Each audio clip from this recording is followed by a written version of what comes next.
साल था 1757 और जगह थी बंगाल, भारत का एक बेहद अमीर इलाका जहां राज करता था सिराजुद्दौला। दूसरी तरफ थी ब्रिटिश ईस्ट इंडिया कंपनी, जो व्यापार के बहाने धीरे धीरे अपनी ताकत बढ़ा रही थी। जब अंग्रेज़ों ने बिना इजाज़त किलेबंदी शुरू की तो नवाब गुस्से में आ गए और उन्होंने कलकत्ता के फोर्ट विलियम पर हमला कर दिया। अब अंग्रेज़ों ने एक चाल चली। उनके सबसे चालाक अफसरों में से एक अफसर रॉबर्ट क्लाइव सीधा युद्ध नहीं चाहता था, वो अंदर से दुश्मन को तोड़ना चाहता था। उसने नवाब के ही सेनापति मीर जाफर से गुप्त समझौता किया। उसने कहा, हम तुम्हें नवाब बनाएंगे, तुम बस सही समय पे हमारा साथ देना। समय था 23 जून 1757, प्लासी का युद्ध का मैदान।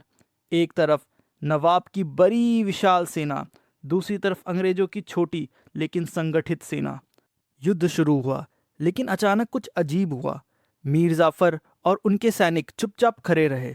इसी बीच बारिश शुरू हुई। नवाब की सेना ने सोचा कि अब दोनों तरफ से गोलाबारी रुक जाएगी, लेकिन अंग्रेज तैयार थे। उनका बारूद सुरक्षित था। उन्होंने हमला जारी रखा और नवाब की सेना धीरे धीरे टूटने लगी। हालात बिगड़ते देख सिराजुद्दौला युद्ध का मैदान छोड़कर निकल गए, लेकिन कुछ ही समय बाद उन्हें पकड़ लिया गया और उनकी हत्या कर दी गई। मीर जाफर को नवाब बना दिया गया, लेकिन असली सत्ता अब अंग्रेजों के हाथ में थी। प्लासी का युद्ध सिर्फ एक लड़ाई नहीं थी, यह अंग्रेजों का भारत पर राज करने की शुरुआत थी।